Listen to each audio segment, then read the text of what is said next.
Buenas noches. Quiero empezar el tema de el verdadero compromiso porque cuando hablamos de caminar con el Señor, todos caminamos con el Señor, pero cuando hablamos del compromiso con el Señor, ahí es donde tenemos que empezar a evaluarnos. Por eso el tema de hoy es niéguese a sí mismo.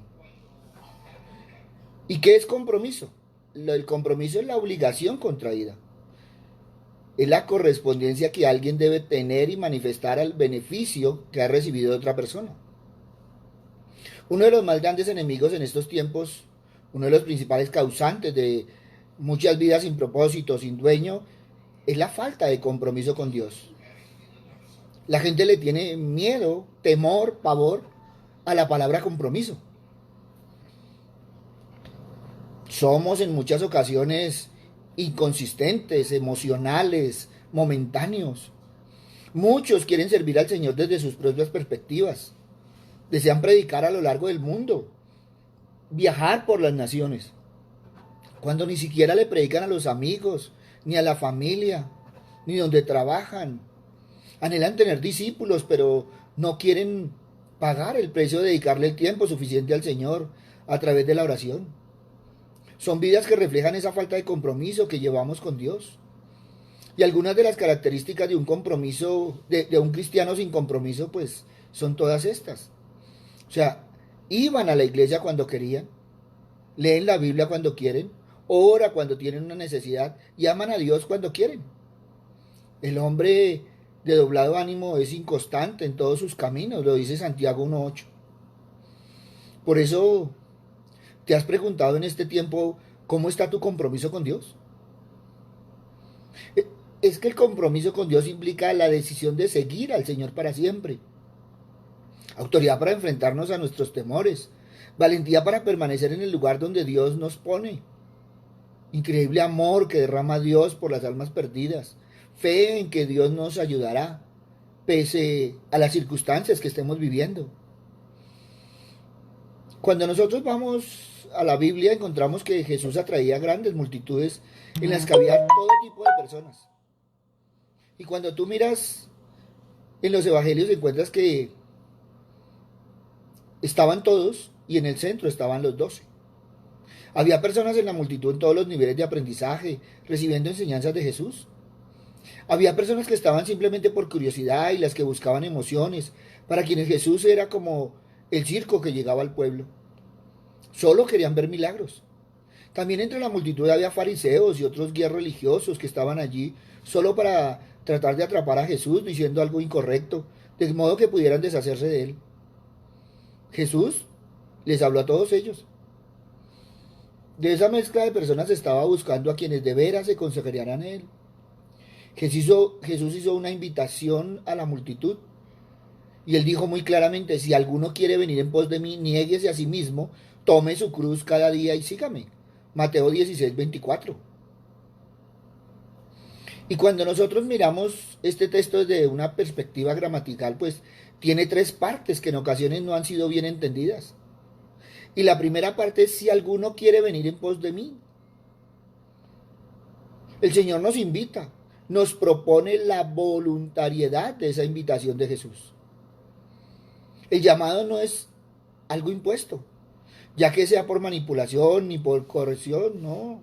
Es una invitación que requiere una respuesta voluntaria de aquel que desea seguir a Jesús, muy especialmente a los que están cargados y cansados de las prácticas religiosas que agobian el alma, como dice Mateo 11:28. Solo la respuesta voluntaria del ser humano a la invitación de Cristo puede devolverle el reposo existencial que tanto necesita el alma, y sobre todo en estos tiempos. Vivimos una época en que el Evangelio se ha convertido en algo tan fácil que ha dejado de ser Evangelio. Muchas veces la invitación que hacemos no es una invitación legítima a seguir a Cristo. A menudo se oye una invitación a aceptar a Cristo, que implica que lo único que hay que hacer es creer intelectualmente, decir algunas palabras, caminar por el pasillo hacia el frente, sin tener que cambiar nada en cuanto a su vida. Rara vez se oye una declaración firme de que para aceptar a Cristo hay que negarse a sí mismo y renunciar a cualquier reclamo de la propia vida. ¿A cuántas cosas tuviste que renunciar el día que hiciste una oración de fe? ¿A quién le han hecho renunciar? No, simplemente le dijeron, crea. Y la gente, pues dice que cree. Por eso llegar a ser un cristiano es el final suyo tal y como se ha conocido hasta ahora. Es el fin de sus esperanzas, de sus sueños y de sus objetivos. Es una decisión de entregarse a la muerte, no por suicidio, sino al apartarse de su antiguo yo y encontrar una nueva identidad en Cristo. Por eso Lucas 14:26, si alguno viene a mí y no aborrece a su padre y madre y mujer e hijos, hermanos y hermanas, y aún también su propia vida, no puede ser mi discípulo. Por eso la mayoría de las presentaciones del Evangelio hoy son acerca de la realización de uno mismo, en vez de sobre la negación de uno mismo. Pero Cristo es muy claro en lo que busca. Pero la segunda parte del texto requiere nuestra consideración más detallada, más puntual, porque es niéguese a sí mismo.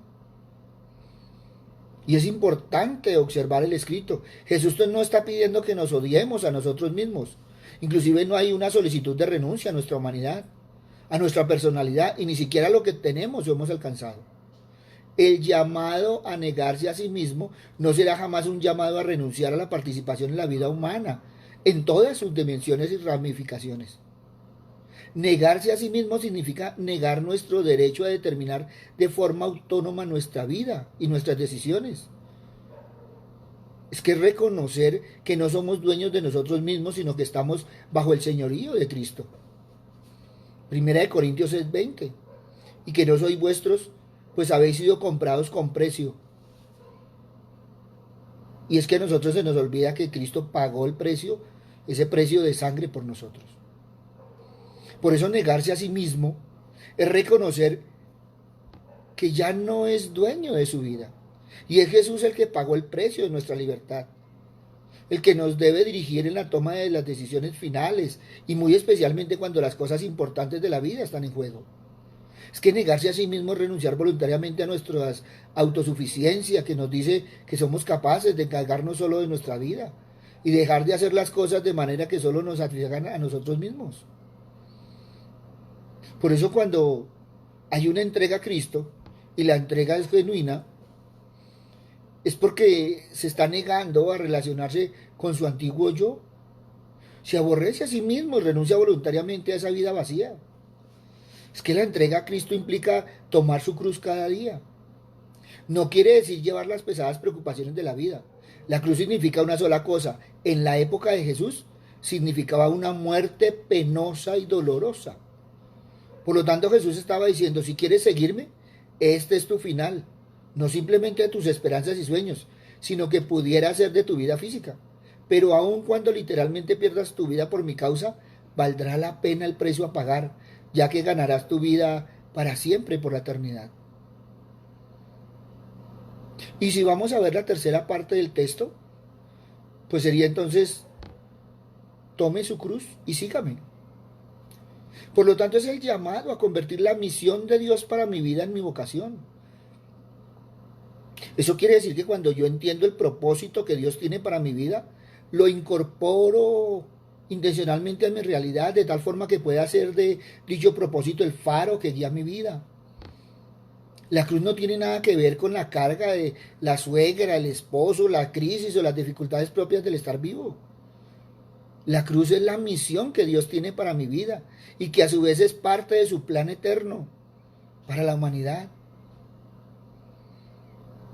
Mire, cuando nosotros observamos bien, hoy en día nos cuesta negarnos a nosotros mismos, ya que pensamos que nos lo merecemos todo. ¿Quién no ha salido a exigirle a Dios que antes el Señor le está debiendo? Solo hace falta escuchar, ver y leer la publicidad en donde todos nos lo merecemos, pero no sabemos la razón de ese merecimiento. Es curioso, pero el cristianismo nos dice justo lo contrario. No merecemos nada por nosotros mismos. Lo que tenemos es un don merecido, ese don inmerecido de Dios. Todo el honor y la gloria son del Señor. Nosotros aspiramos a ser herramientas dóciles en sus manos, porque de esta forma es como encontramos la razón de ser, vivir y seguir adelante día a día. ¿Y por qué no miras Juan 12:25? Y entonces el que se ama a sí mismo no puede amar a Dios, pero el que a causa de las desbordantes riquezas del amor divino no se ama a sí mismo, este ama a Dios. Un hombre como este no busca jamás su propia gloria, sino la de Dios, porque el que se ama a sí mismo busca su propia gloria. El que está unido a Dios ama la gloria de su Creador. Y en efecto, lo propio de un alma sensible al amor de Dios es buscar constantemente la gloria de Dios cada vez que cumple sus mandamientos y se alegra de su pasar desapercibido. Es que si obramos así, nuestro gozo será grande y comenzaremos a repetir sin cesar: el que tiene que crecer y yo tengo que menguar. Juan 3:30. Y es algo que los cristianos no hemos querido entender. Él tiene que crecer y yo tengo que menguar. Y la gente habla de crecer, de ser más grande que Dios. Por eso muchas veces no hemos entendido el compromiso. Y entonces, ¿qué dice la palabra? Nadie enciende una lámpara y la cubre con una vasija o la pone debajo de un lecho, sino que la pone sobre un candelero para que los que entren vean la luz. Lucas 8:16. Y entonces, ¿qué tenemos que tener claro? Que una vez se encienda la luz, la evangelización se convierte en algo natural, no forzado, promocionando o premotivado. Quien se vacía para ser lámpara que contiene la luz de Cristo, simplemente deja que brille la luz que humildemente recoge en su interior. Y esto sería bueno que lo miráramos más detenidamente. ¿Está haciendo luz? ¿Eres realmente esa lámpara del Señor? ¿O prendiste la luz y la metiste debajo de la mesa, como dice la palabra? Porque es que una vez que se enciende la luz, pues ya podemos compartir, ya damos testimonio, ya somos diferentes. Pero eso es algo del proceder diario. Eso no es que voy a pensar y voy a ser diferente, no, no. Eso es algo de su proceder natural. Ya natural prendió la luz y ya la luz alumbra. Pero muchas veces la gente dice: no, es que no tengo motivación. No, es que me tocó hacerlo. No, es que me tocó cumplir. Y así no es. Por eso nos está diciendo claramente la palabra que tenemos que vaciarnos. ¿Para qué? Para que la luz pueda entrar. Para poder tener y contener la luz de Cristo. Y entonces, donde tú vas, va a brillar la luz. Y entonces de tu interior va a salir, ¿qué? Luz. Por eso, negarse a sí mismo es abrir el corazón a Dios. Y cuando tú abres el corazón a Dios, pues Dios va a poder acampar en ti y vas a poder alumbrar. Lucas 22, 61, 62 dice: en ese mismo instante el Señor se volvió a ver a Pedro, y entonces Pedro se acordó de las palabras del Señor cuando le dijo: antes de que el gallo cante me negarás 3 veces. Enseguida Pedro salió de allí y lloró amargamente. Yo creo que fue uno de los momentos más cruciales en la historia de Pedro. Cuando nosotros evaluamos su carácter, tan lleno de fallas y defectos, y lo que Cristo hizo por él, por el poder del Espíritu Santo, eso nos da esperanza. Pero muchos hemos sido como Pedro, muchos le hemos negado, muchos caminamos como sin importarnos nada. Pero hay algo importante en la palabra. Antes que Cristo pudiera llenar a Pedro de su Espíritu Santo y hacer de él un hombre nuevo, ¿qué nos dice Lucas 22, 62? Dice que Pedro salió de allí y lloró amargamente. ¿Qué estaba haciendo Pedro? Pedro se estaba humillando al Señor. Pedro le estaba doliendo lo que había hecho. Aquel que había dicho que daría su vida por él, pues estaba llorando amargamente de su error. Porque emocionalmente había dicho tantas cosas, pero espiritualmente estaba tan vacío. Y el Señor se lo había advertido. Por eso cuando nosotros vamos a la Biblia, pues ella nos muestra 4 aspectos de la vida de Pedro. Y lo primero que vemos fue que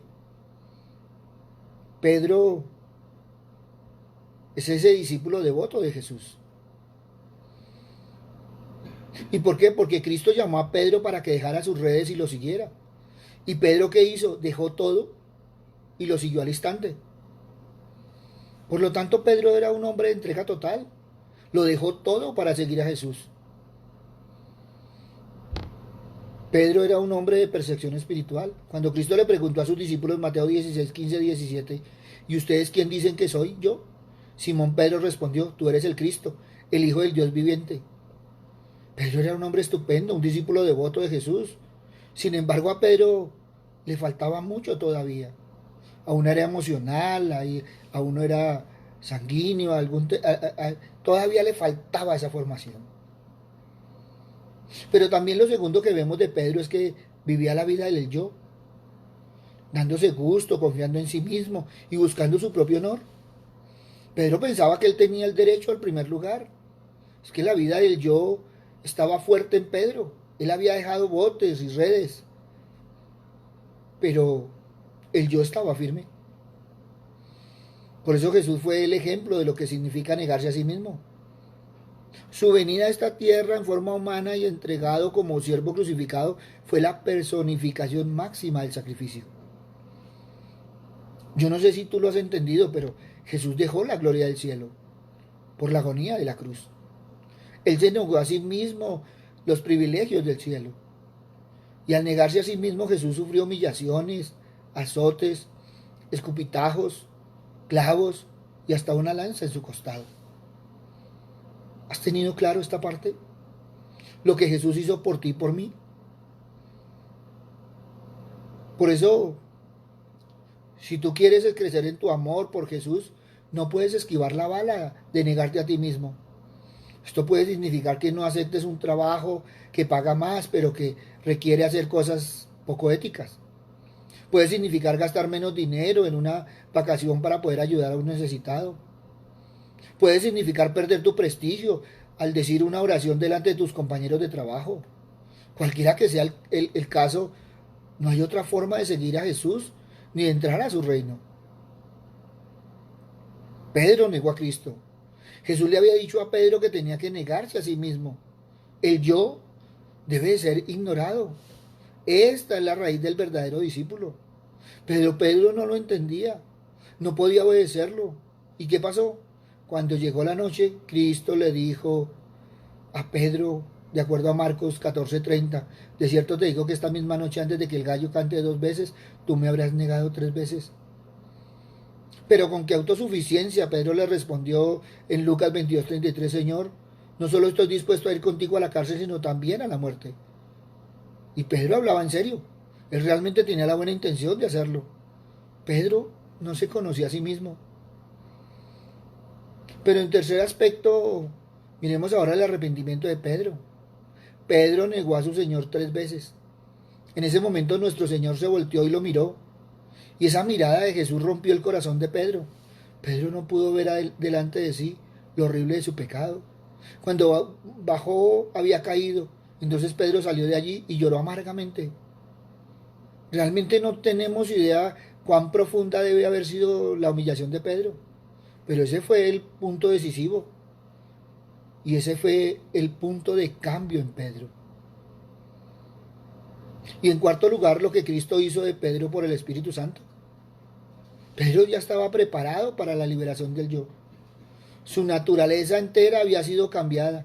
La obra que Cristo comenzó en Pedro cuando éste lo miró y Pedro salió llorando fue perfeccionada cuando Pedro fue llenado del Espíritu Santo. Pedro ya no era el antiguo Pedro, ese emocional, ese carismático que siempre estaba embarrándola por su emoción. Pero ahora vemos que este era el Espíritu de Cristo mismo, respirando y hablando dentro de él y a través de él. En vez de negar a Cristo años después, Pedro halló gozo al sufrir y morir crucificado por su Señor, como lo cuenta la historia. ¿Y cómo fue que Pedro, este Pedro carnal, testarudo y con tanto amor propio, se pudo convertir en el hombre de Pentecostés? ¿Y cómo pudo escribir sus increíbles epístolas? Es que ahora Cristo estaba a cargo. Cristo velaba por él. Cristo le enseñaba y lo bendecía. Pedro, que comprendió la vergüenza de su fracaso y la humillación de su pecado, alentó a otros cristianos. Y si no, mira primera de Pedro 4:8. Por sobre todas las cosas, ámense intensamente los unos a los otros, porque el amor cubre infinidad de pecados. El amor perdona, el amor olvida. Pedro nos está enseñando una maravillosa lección que aprendió con dolor. Y el Cristo que llevó a Pedro a la gloria de Pentecostés está esperando hoy día para tomar posesión de cada corazón que esté dispuesto a entregarse a Él. Algunos dirán, pero ese es el problema conmigo. Es siempre la vida del yo. Siempre ando queriendo mi comodidad, mi autosuficiencia, excusándome en nuestro caminar. ¿Qué excusa tienes hoy para negarte a sí mismo? Pero, ¿cómo me puedo deshacer de eso? Solo Cristo puede deshacerse de esto. Nadie más, solo Jesucristo te puede liberar del poder del yo. Pero ¿qué es lo que te pide? Simplemente que te humilles ante Él, que reconozcas y que te entregues totalmente a Él. Eso es lo que pide el Señor. Por eso negarnos a nosotros mismos tenemos que tener claro que nos trae mucha bendición. Y cuando tú te niegas a ti mismo, pues llega una nueva visión.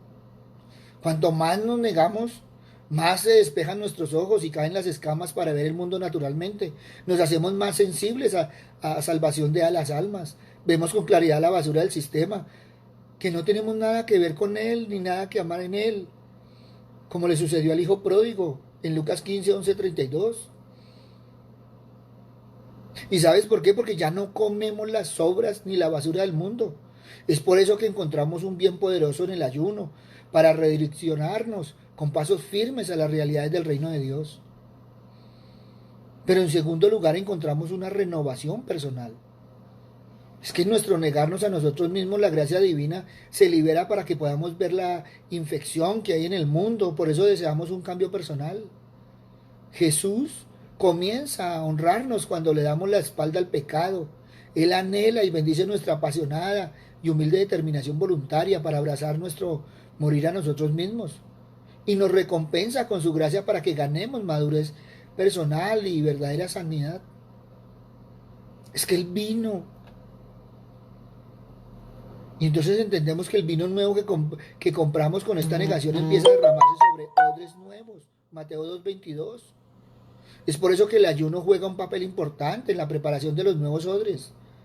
Negarnos a nosotros mismos tiene un impacto de formación y crecimiento espiritual, preparándonos para el nuevo vino del renovado mover de Dios en estos tiempos, hacia la segunda venida del esposo de la iglesia cuando vendrá a celebrar sus bodas.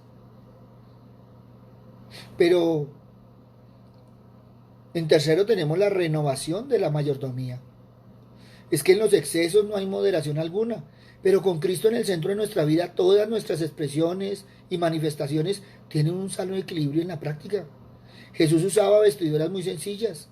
Él se sentó entre el pueblo y con el pueblo, pero se santificó a sí mismo haciendo lo bueno y lo normal en equilibrio sin excesos.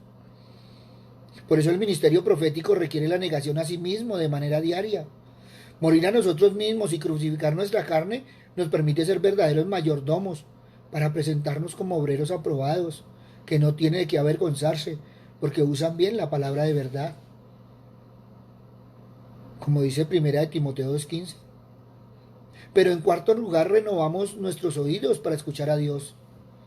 El mayor beneficio de morir a nosotros mismos nos otorga poder, atención e interés por oír la palabra de Dios, por hablar a Dios más claramente. La negación al yo nos abre las puertas para tener respuestas, guianza, dirección, entendimiento y sabiduría en todas las áreas de la vida. Vemos que todo fluye libremente al negarnos voluntaria y alegremente tocando el corazón del Padre. Sin embargo, al negarnos a nosotros mismos, nos hacemos vulnerables. Porque si agota el recipiente humano, es esa la razón por la cual el apóstol escribió: bástate mi gracia, porque mi poder se perfecciona en la debilidad. Por eso Pablo se gloriaba en sus flaquezas para que habitaran en él el poder de Dios. Segunda de Corintios 12:9.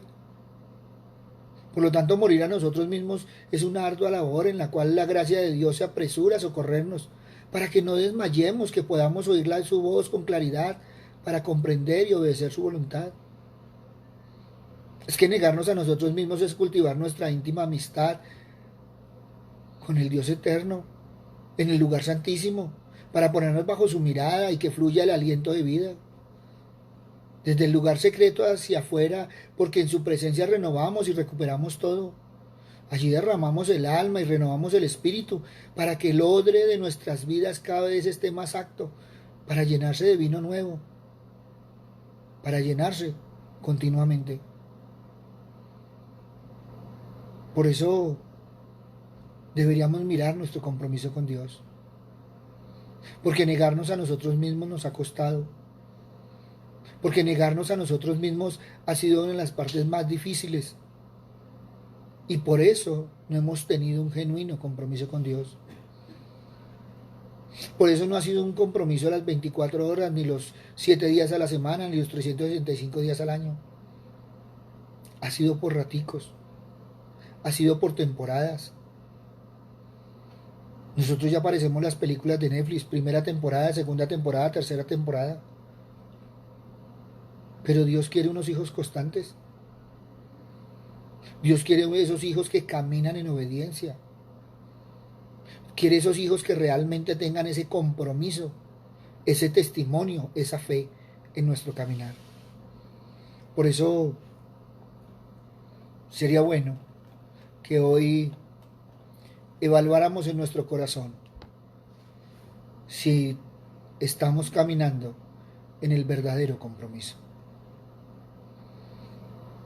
Papito Dios, hoy venimos a ti, Padre amado, a reconocer, Señor Padre misericordioso, que muchas veces, Señor, no hemos tenido ese compromiso tal como debería ser. Padre amado, muchas veces, Señor, no hemos estado a la altura, Señor, no nos hemos negado a nosotros mismos. Sigue campeante el yo, Señor Padre misericordioso. Una y otra vez en tu palabra nos dices que debemos morir al yo. Pero nos ha costado, Señor. Nos ha costado el sometimiento. Muchas veces necesitamos, Señor, la motivación, cuando la motivación debería ser tu palabra. Por eso, Padre amado, guíanos, Señor, a podernos negar a nosotros mismos, para que el Espíritu Santo pueda hacer la obra en nuestros corazones. Padre amado, hoy queremos tener un corazón donde tú y tu Hijo puedan acampar en nosotros, como dice tu palabra. Hoy queremos un corazón diferente, Padre misericordioso, donde podamos caminar tranquilamente en tu palabra. Papito Dios, no solo escucharla, sino vivirla. Porque al vivir en tu palabra, Señor Padre misericordioso, vamos menguando, Señor, para que Cristo crezca en nosotros. Gracias, Padre bueno, porque una y otra vez, Señor, nos exhortas a ser realmente, Señor Padre misericordioso, aquellos que andan de tu mano, de la mano de tu Hijo y guiados por el Espíritu Santo. Por eso, Padre bueno, no permita, Señor, que nosotros apaguemos la luz, como muchas veces lo hemos hecho, Señor Padre misericordioso.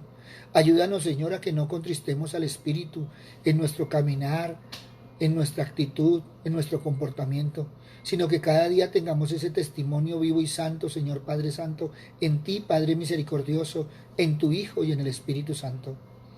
Gracias, Padre amado, porque sabemos, Señor Padre misericordioso, que no solo en este tiempo, sino en todo tiempo, Señor, tú nos has guardado, nos has cuidado en el hueco de tu mano.